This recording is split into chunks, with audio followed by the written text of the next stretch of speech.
That's a great story about that medallion. So where did you get it from? It's not the kind of thing it looks like you can just buy anywhere. Yeah, so well, I mentioned before, it's a friend of mine, Katie Stidolf, who she's young lady in her 20s, like very old beyond her years, but she used to come to my events, and after one of the events, she just started telling me about this Stoic philosophy. I was like, bloody hell, this sounds amazing. It sounds right up my street. And I think she didn't know at the time, but I was going through a difficult, like I say, the beginnings of the end, I suppose, of the marriage, and then so I was kind of thinking ahead, and then and because I'm into history, obviously, so just got to know her through that, and then just really inspired by her, the way she talked about it, and then me and her actually during the lockdown we did do a video interview, which is on YouTube if anyone wants to watch it, where she goes into a lot of detail about Stoic philosophy and how it's helped her overcome adversity in her life. So we've shared our thoughts and how that's been useful to us on YouTube and in other videos that we've done together. And I have spoken to her about it a little bit in other podcasts, I think. Anyway, I think anyone can get it from the Ryan Holiday website. You can just order them. There's lots of other merchandise like prints with the philosophical messages on it, and you can have a beautiful leather-bound book of the Daily Stoic and all kinds of other things. But there's a collection, I think, of about 5 or 6 of these different coins. So that was a gift, actually. I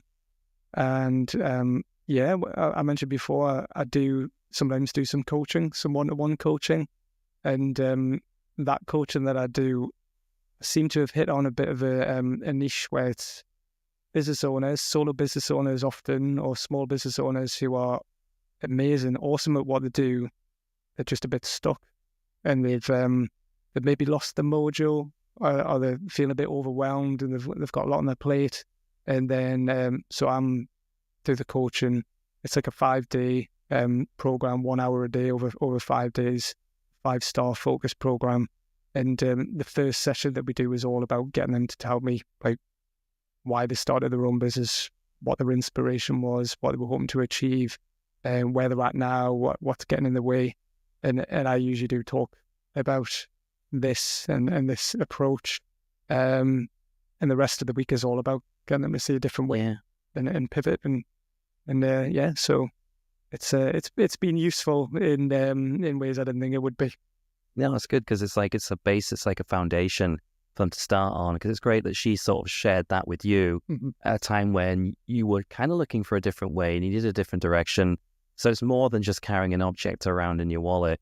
It has that whole Stoic philosophy behind it. So is there anywhere where you've kind of done the same thing she did for you, where you've been at an event or something like that and sort of felt like someone could have, you've spoken to someone and they benefit from that sort of Stoic philosophy, shared the story that you've just shared today? Yeah, but I don't think I've done it. I've not done it at an event, I don't think, no. So yeah, just on a one-to-one basis or the videos that we've done. I mean, it's not like a religion where you're compelled to share. Yeah. That's not part of it. It's usually quite personal to the individual and whether they find that useful or not.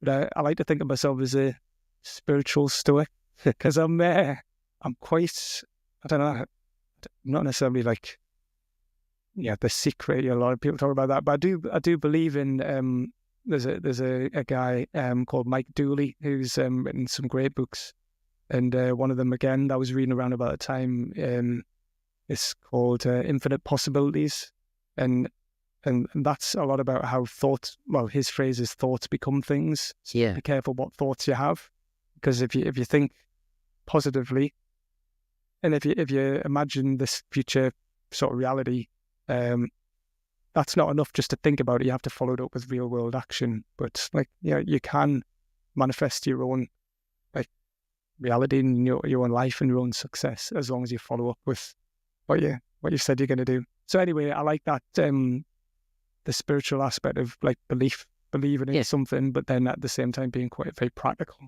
as well. No, it makes sense, because I know I've always had that thing where if you do have a negative thought, to catch it. It's when you're doing anything, whether it's a business or a project you're working on, you start thinking negatively, what happens if this doesn't work out? You just got to catch that thought. I've heard that before.